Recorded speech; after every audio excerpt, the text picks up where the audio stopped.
एक बात बताऊं अम्मी, वो नूर बहुत घमंडी और मगरूर मिजाज की औरत है। मुझे तो ऐसा लगता है कि वो अली से कुछ भी नहीं मांगेगी और तलाक ले लेगी। तुम जरा खुद को उसकी जगह पे रख के सोचो।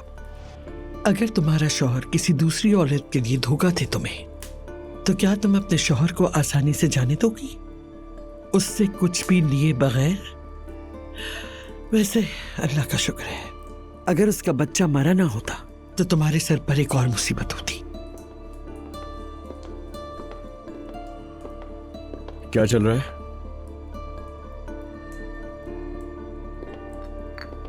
तुम कुछ देर पहले आ जाते तो मर्द से भी मिल लेते। खुशामदीद बेटा। शुक्रिया। कुछ सेकंड्स पहले जहर निकल रहा था आपके मुंह से और अब वेलकम कह रही है मुझे। बहुत अच्छे। तुम्हें जो अल्फाज जहर लग रहे हैं वो एक माँ की हैसियत से अपने बच्चों के लिए फिक्र है, और एक माँ के दिल से आप कभी उसके बच्चों की फिक्र नहीं निकाल सकते। वैसे कानूनी मामला से तो कोई सरोकार नहीं मुझे, और आज के दिन तो बहुत बड़ी खुशखबरी मिली है, तो आज उदास होने की कोई वजह समझ नहीं आती। बेटा मुबारक हो तुम्हें, तुम फिर से बाप बन गए हो। बच्चे के आने से इस घर में बहुत खुशियां आएंगी इंशाअल्लाह।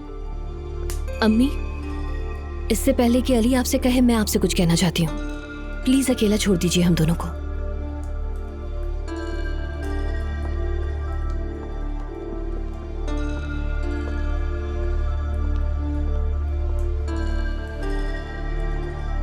हाँ अली,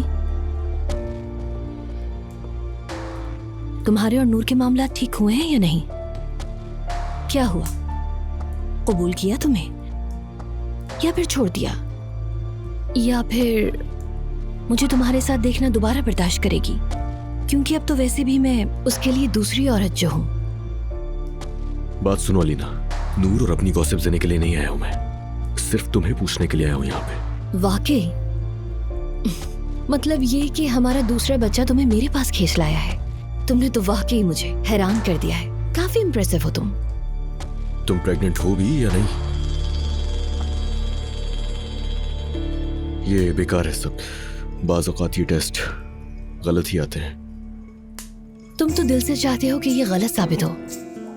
देखो मैं तुमसे कंफर्म कर रहा हूँ और कुछ नहीं। तुम्हें क्या कंफर्म करना है?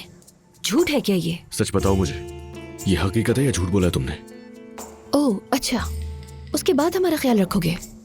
अलीना, ये सब करके गुस्सा दिलाने की जरूरत नहीं है। अली, तुम अपने आप को तो देखो, तुम कैसा सवाल कर रहे हो मुझसे। इसके बाद मैं तुमसे और बोलूं भी तो क्या? मोहब्बत बदुआ